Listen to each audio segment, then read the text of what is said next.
Okay, here's how you go about handing in a project. You go to your location in your computer where your project is fully done.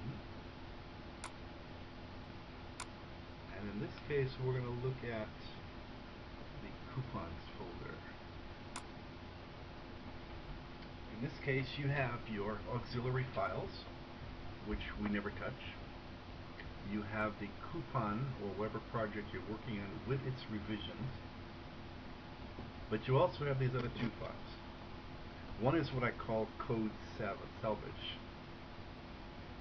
This is basically your latest and greatest copies of your code.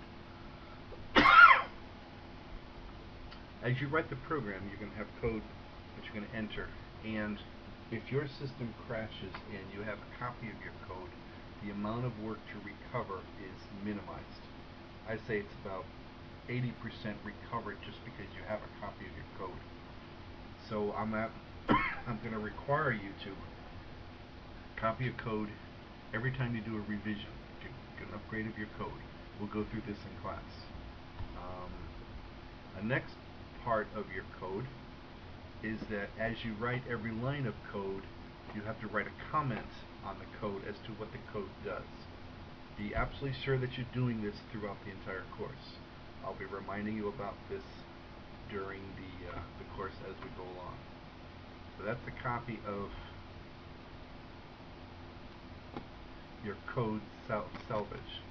The next part is another document file which will contain all correspondence between you and me. When you hand in something and I evaluate it and hand it back with comments, you are to place those comments in here. Your responses to those comments will also be here. You also add to this list any features that you have in your program that you want me to evaluate. I created a new exit button, and this is how it works. I'll place comments and you send them back. At the bottom of this page, you are also to put a copy of your code. There's only to be one copy of the latest code in this text, and that will be at the bottom.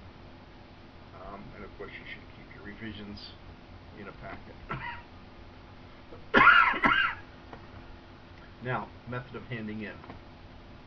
All too often, people are sending me in just this one file.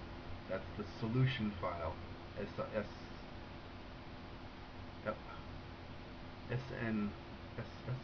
Yes, the SLN file. All too often, people are handing me in the SLN file, which is a solution. That's only a copy of your form.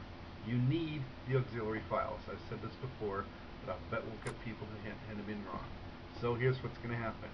You're going to come out to the outer folder, send to, compressed, and this is what you're going to send me. Now here's a little interesting tidbit about this. If you use this to transport the files to your home computer, you can double click on it and you can open it up and you can see your program, but when you go to run it, you're going to get errors.